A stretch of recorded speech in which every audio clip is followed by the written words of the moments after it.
Hello everyone, welcome back to another video, and you may see a little bit of a difference in video quality because I got a new camera. So we're rocking with that. And I am joined today once again with Indomitable. Say hi, Indomitable. He spent dollars on this camera, and that's the cheaper end. Yeah, I'm gonna blur that out because I don't want them to know that, but hey, we're gonna keep rolling. Anyways, JOJOLANDS, and talking about money, talking about wealth, we're talking about Jodio's backstory, we're talking about Dragona's backstory, and how, you know, despite them still being children at this point, it's a different time period, it's in the past. They still wore the same clothes. I can't believe, since elementary school, the main man, JoJo himself, has been rocking the same fit. He's been rocking the same fit since the start. It's the funniest panel I think Araki has ever drawn. Just him standing all like menacing in like a power stance.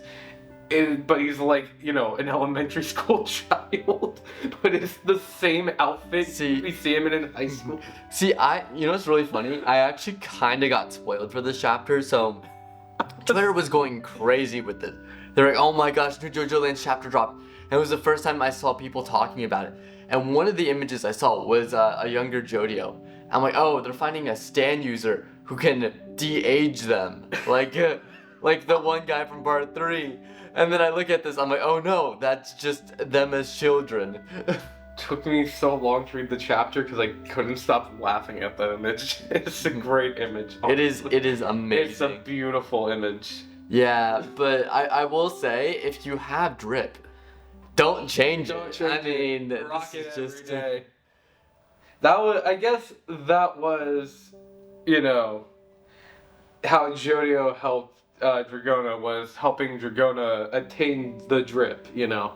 Because at first, Dragona, when we see him just this chapter, absolutely no drip in the path. But then after our favorite child criminal commits arson and definitely killed a bunch of high schoolers. Well, they kill them. They just have severe burns. There's at least one dead on that bus. They said all of them just got severe burns. 20 of them just got severely burned. That was it. Alright, okay. No one died. We can't kill them because these are our protagonists. So Rocky's like, I draw the line. Our protagonists have definitely killed people in past JoJo parts. Let's not kid ourselves here. Which ones? Not Jonathan. Jonathan is the biggest body count I'm seeing. No, Jonathan actually does have the biggest body count. You know why? All the vampires. Well, no, because Dio took over his body, so everyone that Dio killed. True. That's a good point. Right? That's a good point. Joseph has definitely killed. That man. Oh, easily. That man is a. He brought out a Tommy gun in this first encounter with the Pillar Men. So that man knows how to kill.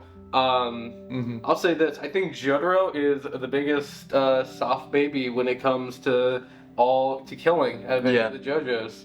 That's better. Josuke only will not kill because I think it's more fun for him to torment his victims by keeping them alive and by re-healing them and then beating them up again. Yeah, the biggest punishment to Rohan definitely is Josuke keeping him alive, to continue to torment him. Burn down his house, torture him. Giorno definitely, he's mafia. He's killed God knows how many. He literally killed, what's his name? Popo, right? Mm-hmm. Yeah. And part 6 literally starts with Joylene hitting a guy with her car, so. Well, technically it wasn't her fault. I know, technically the dude was already dead. But... Yeah, the dude was already dead at that point. She's in jail for hit and run, so. Well, and then also, doesn't she kill her lawyer?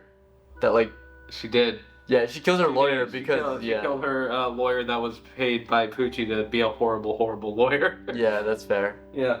But then there's also what is it? And then part 7. Johnny's killed people. Oh, easy. It's the Wild West. You gotta have shootouts. He's killed people. Let's not kidding. But to be fair, in part 7, the high body count amongst the cast, just everyone dies. Mm-hmm. It is not a great part. I mean, it's an amazing part. It's not a great part for our protagonist here. Yeah. And then part 8 has a huge body count, but surprisingly, Gappy is Not like from Yappy. Gappy's like the. I think Gappy's the only JoJo aside from Jonathan. If you don't, I mean, technicality wise, Jonathan has a high body count. If you don't count the bullshit rule we made up. Yeah, if we don't count like Dio taking over his body technically, because okay, so it's weird. So Jonathan technically cheated, right, on his wife by sleeping with multiple women, but it was Dio who took over his body. So does that count as the same thing, or? Well, I don't know. Who's Giorno's dad? What? Who's Giorno's dad? That's what I mean, though, right? you technically count it as Jonathan's descendant, but technically it's Dio's descendant as well, right? Yeah, exactly. It's a weird thing going on. I love JoJo so much. JoJo is like, it's really weird. But yeah, no, but like I would say aside from Jonathan, I think, Jonathan and Gappy are tied then, right? With least body counts, yeah, I'd say. Yeah. So. I'm counting living. I'm not counting because like most of Jonathan's fights were like zombies. Well, they were already dead at that. Yeah, that's what I mean. Is they're undead. They were like zombies and vampires. I don't count that. I don't count that. If you kill a zombie, that's like you didn't take a life. The life was already gone. You know. Yeah, and also so technically, Dio was already dead, right? Because when he put on the mask. Oh right, because he fucking technically killed himself. Yeah. To become a vampire, right? So it's not Jonathan killing him. Dio killed himself, and then Jonathan just killed the corpse of Dio. He's not even the one that. And he doesn't even kill him, right? Yeah, it was Speedwagon and the cops that fucking shot Dio. Well, no. Even then, it's like he didn't die, right?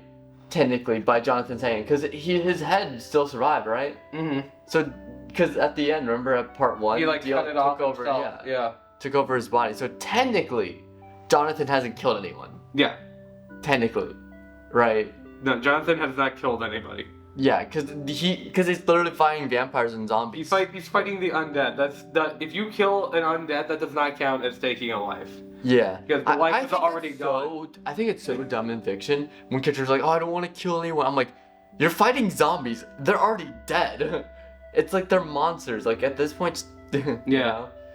Unless you can reverse it, which most of these stories don't have that. I've only ever seen one zombie story have, we can reverse this, and it was Warm Bodies. Yeah, that's fair. Yeah, that was the only movie, and the answer was literally love. They undid the zombies with love. So that's fair. Anyways, we got really sidetracked there. We were talking about body counts. I love how we've talked about both body counts in both ways.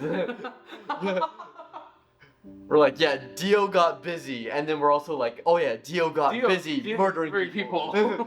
He killed a lot. Yeah, but back to child arson. Yeah, we get really interesting backstory of when their stands first appeared. Dragona named both of their stands. I like that. Dragona has a very tragic backstory, and surprisingly, I thought it was gonna start with Jodio, you know? Mm-hmm. But to me, the more that we cover JoJoLands, it seems to me that most of the story is actually about Dragona's point of view rather than Jodio's. And Jodio's more of a secondary lead, right? I see it more of like how she remembers the events of whatever this adventure is gonna be. Like, she's definitely the narrator. That's what I mean, yeah. But Jodio is still like it's her point of view of the events of like Jodio's journey. Yes. Is the best way. So she's basically like the Speedwagon, right? Where Speedwagon would narrate, like, I'm not talking about part 1 specifically, I'm talking about like part 2 when you're trying to follow Joseph, starting off at least.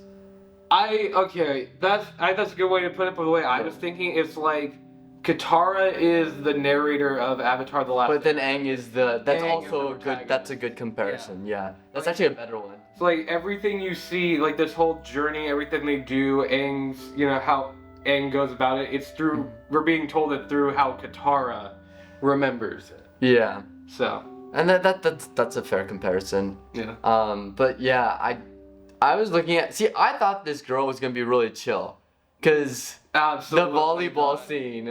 Listen, I knew it was gonna be bitchy mean girl like instantly. I know this. Well, like, cause Dragona is like, oh, they're playing volleyball together. They're all friends, and then she's like, pass the ball, and then of course they're talking about awakening their stands, right, for the first time. Yeah. And Dragona throws it and then hits her. And then she's like, oh, it's okay, and then you boom.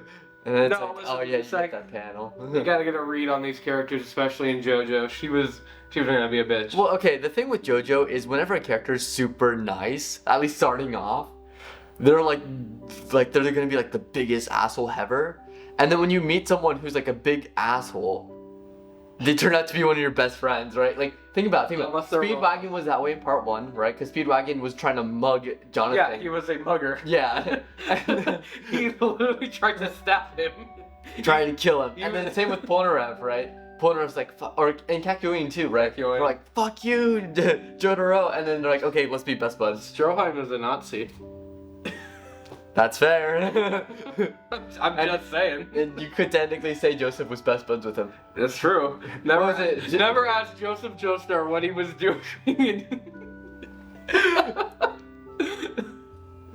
God. That's probably like the funniest thing ever. It's like, oh yeah, by the way, we friended the Nazis just because the Pillarmen were so evil. JoJo Like, Parts was so much more evil than the actual Nazis that they had to team up with Nazis. JoJo Part 2 is the only story that can ever make you go, oh, thank God the Nazis are here. Yeah, you're right. Yeah. And this is coming from him, and he's Jewish. I'm Jewish. Yeah, I can say this. He can, I can. That's so funny. Anyways, anyways, what I think is so funny about this chapter, bringing it back, reeling it back in. Again. Once again, I mean, it happens with JoJo all the time. Yeah, That's a Dragona true is really going through it. And Yeah. see, what I find most interesting, though, is what we actually learn from this chapter is that their stands are awakened. There's no stand arrows, right? Yeah, it's Which genetic. is most interesting. I'm Well, like, they're Joestars, so you know they're descendants of Johnny, of course. Johnny, but there's no stand arrows. There's no god, you know. Mm-hmm. Is it just they receive their stands through, you know? Yeah, they're genes? natural born stands. They're natural born stands. Yeah, like Kakyoin's green, Hierophant green. That was a natural born. Same with Magician's Red, Polnareff's Silver Chariot. Those all three, the JoJos in Part 3 were the only like ones who didn't have naturally like born stands. They got it because Dio. Yeah, no, but what I'm saying, it's interesting that they're bringing it back now to have naturally, because Natural born, at yeah. this point in the story, or at least in JoJo, it's always been The arrows, or you know, like Mhm. you know, part 6 where it was like the rock, right?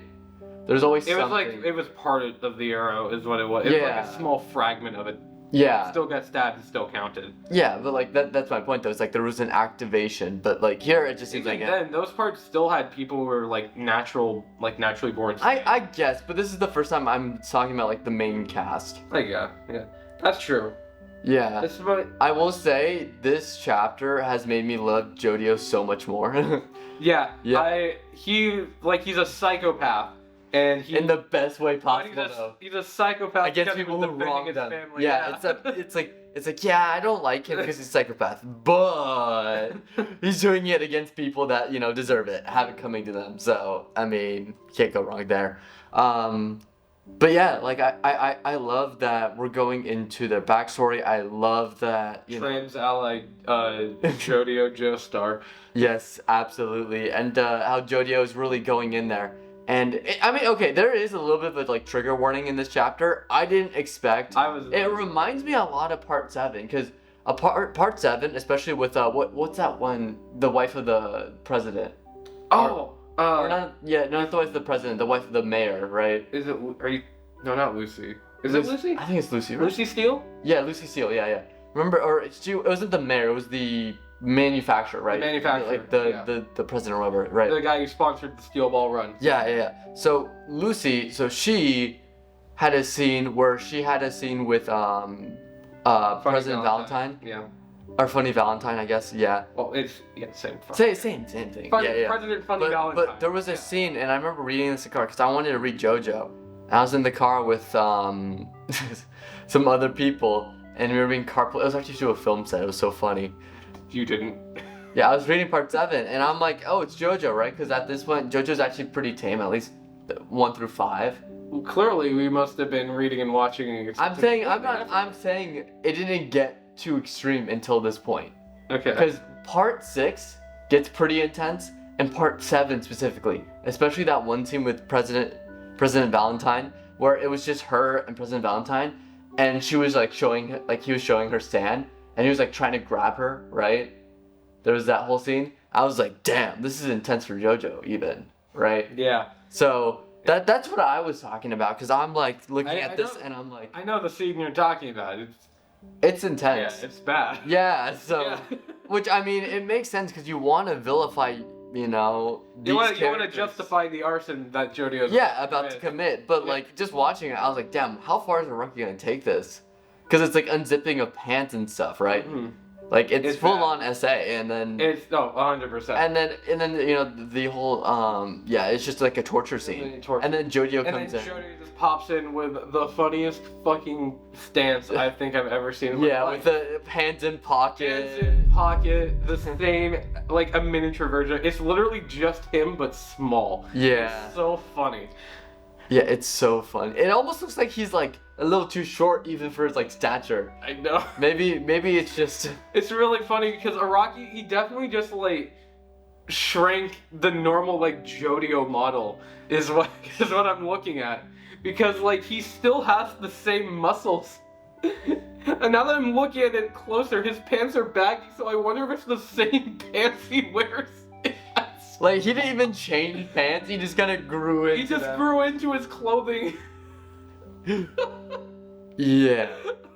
It really does look like Araki just took like a PNG or the model or whatever he had for. I'm Jodio telling and you, just shrunk it. It looks like that scene from part 3 when Polnareff gets shrunk by that one stand user, and he just has the baggy clothes of a grown up. Yeah, it does. That's why I love it. He grows into his outfit. His family bought him that one outfit knowing like, yeah he's gonna have the sauce when he's older, but he just has to grow into it. Yeah. Oh my gosh. I don't know, but I don't know. I like this chapter a lot because it also delves into. It was their origin. And it delves into their origin. It has some funny panels with Jodio. That's definitely the highlight for me. And it's setting up the next phase of the crime syndicate. Yeah, the crime scheme. syndicate. Yeah, they're just like, oh yeah, we can use this to essentially have a flow of Yeah, but money before we get into that, because I want to talk more about that at the very end, Mhm. we have to talk about, they introduced their father, who is worthless. He's a bum. For the first time, unlike part 3, we actually get to see the father of JoJo. We saw him in the background. And he was there for a grand total of a page. Yeah. Before his insurance business failed so hard because of Jodio's arson that he left Hawaii forever. He left his family. He left his family in Hawaii. He took such a fat L. He's like, I can't even be here anymore. He literally exited from the story. He exiled himself from the story. Yeah. He's like, yeah, I'm not even part of this. What if he's the final villain? That would be funny. It's not gonna happen. That'd be funny, but I don't think it's gonna happen. I mean, cause like, let's do a brief tangent. Let's go through JoJo dads. We had the only dad I think we've ever seen in any like important capacity. In part 1. Yeah, George Joestar. Yeah. Who then was kind of honestly wasn't a bad father. Yeah, and then he like fucking died. In a brutal way. Brutal way. Then the second George Joestar, who was Joseph's dad, was killed when his son was still a vampire. Yeah. Yeah. So in a brutal way. Yeah, in a brutal way. I mean, it sucks that, you know, he didn't get the fucking hamon, but yeah. You know. See, and here's the thing. Jotaro's dad probably had the JoJo script or something, because he saw the track record of all these fathers. And he decided to go. And he's like, let me just have a musical journey instead. Let me go around Japan, you know, just playing my saxophone real fast. While my wife is like dying. Oh, what's that? Holly, you're dying of an unknown disease? Oh, I'm sorry, honey. I'm in, I'm trying to think of a random place in Japan. Hokkaido. You know, living it up. Just fucking jamming on the sax. It's like, when are you coming home, honey? I'm dying. And he's like, do do do do do. And then we know how much of a bum Josuke's dad is. Yeah. Well, that, and then also like it's not really his dad's, his grandpa. His grandpa who gets like screen time literally is like off. Yeah, it's the only father-like figure in his life. But, you know, his real dad And then Giorgio's mess of two dads. Yeah. And then his stepfather who abused him until he, saved a mafia man. Yes. And then Mafia Man became his technical father. Yeah. Who cared more about him than his stepfather. Yeah. And then, we all know about Joylene's dad. Yeah. See, it's funny. People are like, I love Jotaro. They get to part 6, they're like, oh. I mean, he wasn't. He could have been worse, but he wasn't a great father. He was doing it to protect her, but and he did love her, but also, Jotaro just fucking practiced the time stop ability, and you could have saved. You could have mastered it. You could have mastered it. All you had to do is every now and then just go the world, and it'd just get longer and longer. And had you done that, and you could have stayed around and protected your family instead of abandoning your daughter. Yeah, in the time of need. Also becoming literally comatose. Mm-hmm. Yeah, Johnny has such a rough parent history. Yeah. Because, his parents were basically, they made him an outcast after the accident, right? Mm-hmm. He lost everything, remember? Yeah. Once he became paralyzed. Yeah. And then Gappy. Oh. Gappy's such a comic. Let's skip Gappy. And then, then we have... and then now we have here. Bum-ass dad and mom who sacrificed her life as a realizing it's just being a good... There are two things you don't want to be in JoJo. A father figure, and B, an animal. Yeah. Specifically dogs. Specifically dogs. Your business will be ruined. You'll be brutally murdered. Yeah. You won't get any special... Oh. You'll leave your family You'll leave your family behind. Yeah. Forcing your wife to be, step up, give up her life as, a stay-at-home mom to working 2 jobs, something she's never done before. Yes. To support your kids as well, asshole. Where's that child support? You know what'd be funny? Even at the end of the story, even though Jodio becomes super wealthy, he'll still find his father and be like, where's that child support? Just because. That'd be really funny. But wait, hold on. I gotta see the family tree from the beginning again because unless they abandoned their father's last name, and I just completely forgot they said that at some point. Because they go by Joestar, but I thought Marianne, their mom, was the Joestar. I think it's by marriage. Or was...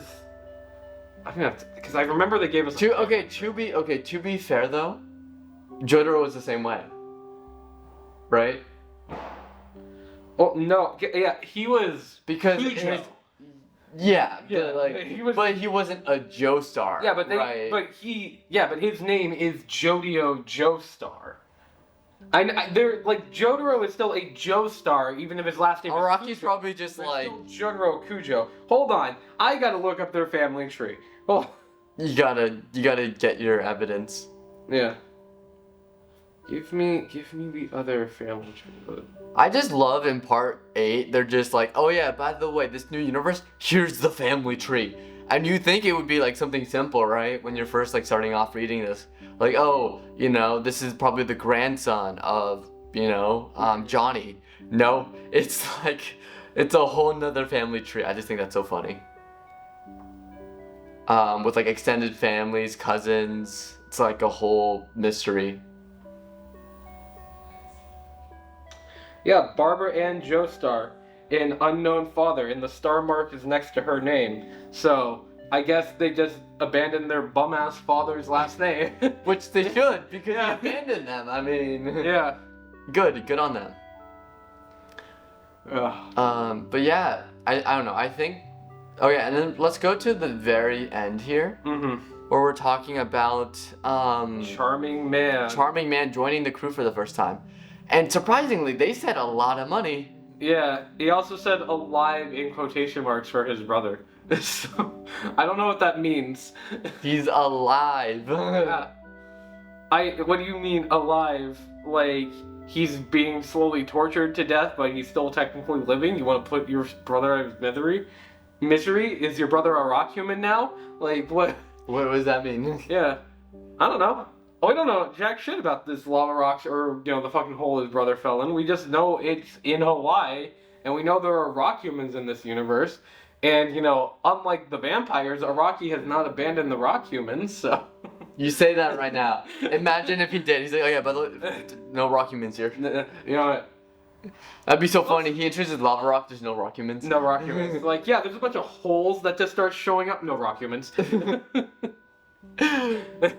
Or no, it's like, and then at the very end of part 9, here's what they're gonna do. They're like, there's no rock humans, but Jodio starts to feel this magical energy around him. Hamon. Remember when the story was about vampires? Yeah.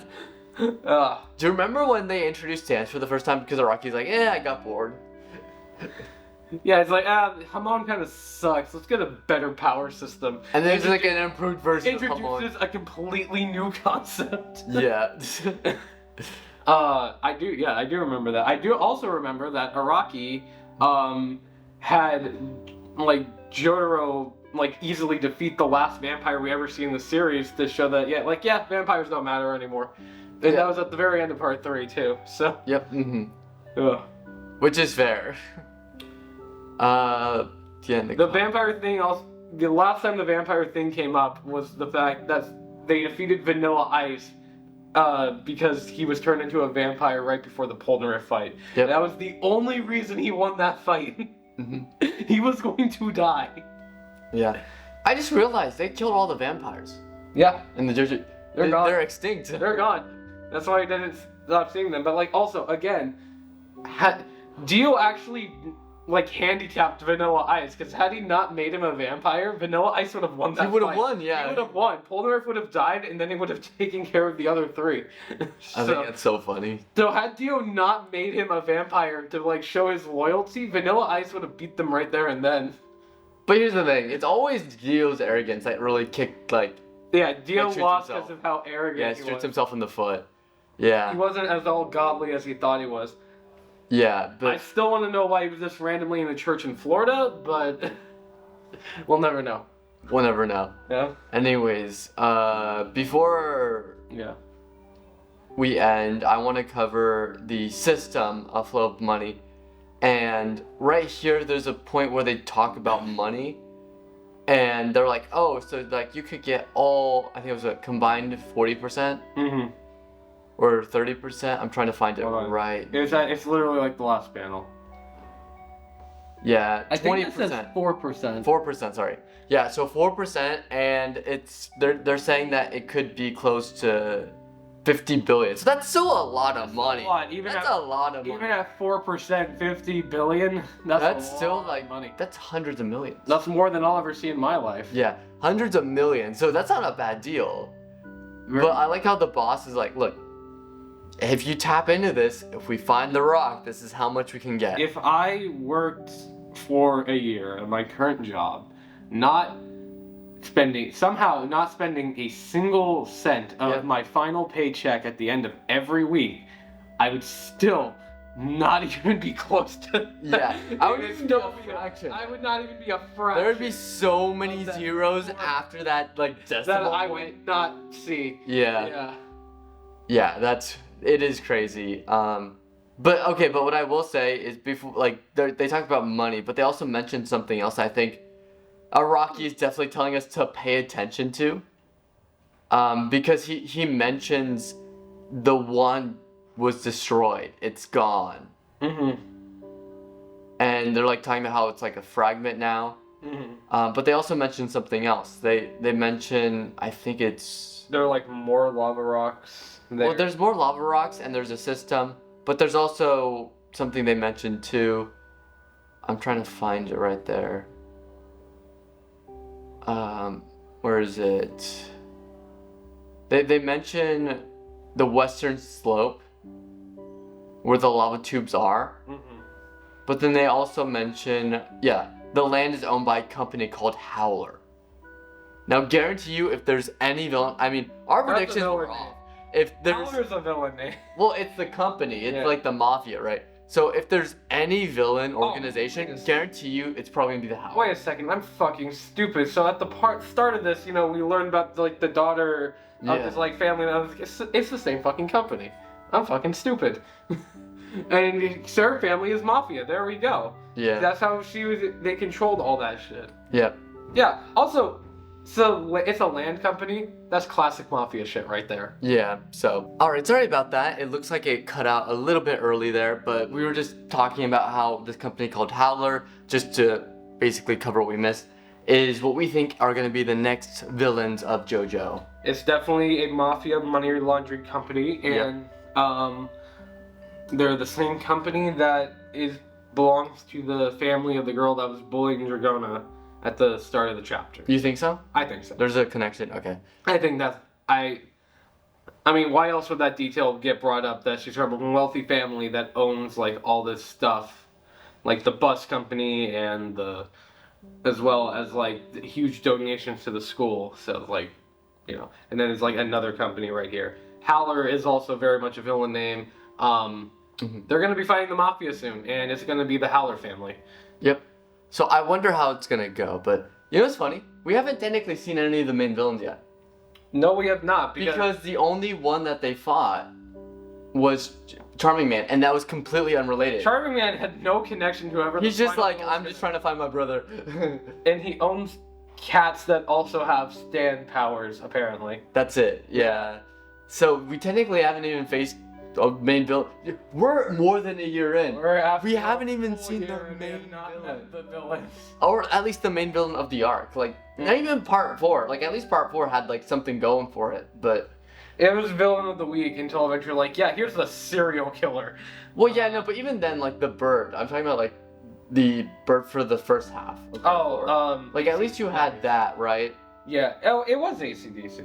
Yeah, it was AC/DC, I think, yeah. But, anyways...